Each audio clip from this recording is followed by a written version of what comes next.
আমার কোনো আচরণে আল্লাহ অসন্তুষ্ট হন এমন কোনো কাজ করা যাবে না। ভয় এবং আশা ২ এর মধ্যে হচ্ছে ঈমান। তাকওয়া কি? তাকওয়া মানে হচ্ছে খশিয়া, ভয় করা। এই তাকওয়ার মধ্যে ২ টো বিষয়। একটি হচ্ছে আল্লাহ সুবহানাহু ওয়া তাআলার কাছে জবাবদিহি করতে হবে।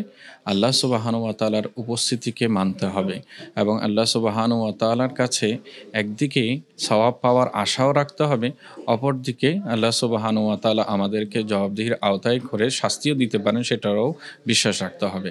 অর্থাৎ আল ঈমানু বাইনাল খাউফি ওয়ার রাজা, ভয় এবং আশা ২ এর মধ্যে হচ্ছে ঈমান। এই ২ এর সমন্বয় করতে পারাটাই হচ্ছে তাকওয়া। বিশেষ করে কিতাবে বলা হয়েছে ওয়াল ইমতিসালু বিআওয়ামিরিল্লাহ ওয়াল ইনতিহা ওয়ান নাহyi আনিল মুনকারাত। অর্থাৎ নবী করিম সাল্লাল্লাহু আলাইহি ওয়াসাল্লাম আল্লাহ সুবহানাহু ওয়া তাআলার পক্ষ থেকে যে সকল বিধানাবলী আমাদেরকে এনে দিয়েছেন সেগুলো যথারূপে পালন করা এবং যেগুলো থেকে নিষেধ করেছেন সেগুলো বর্জন করা, পরিহার করাই হচ্ছে তাকওয়া। তাকওয়ার মধ্যেই নিজের জীবনে একটি বিষয়কে সবসময় রক্ষা করতে হবে, সেটি হচ্ছে আমাকে আল্লাহ দেখছেন, তাই আমার কোনো আচরণে আল্লাহ অসন্তুষ্ট হন এমন কোনো কাজ করা যাবে না।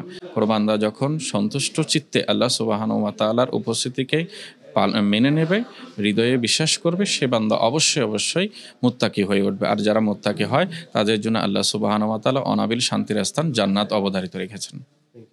ধন্যবাদ আপনাদেরকেও।